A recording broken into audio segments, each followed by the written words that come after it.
Bu gnostik, bu esa agnostik. Farqi nimada?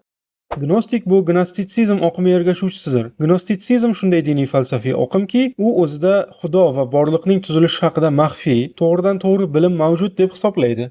Agnostik esa Xudoning yoki oliy haqiqatning mavjudligini noma'lum yoki tubdan bilib bo'lmas deb hisoblaydigan insondir. Bu teizm.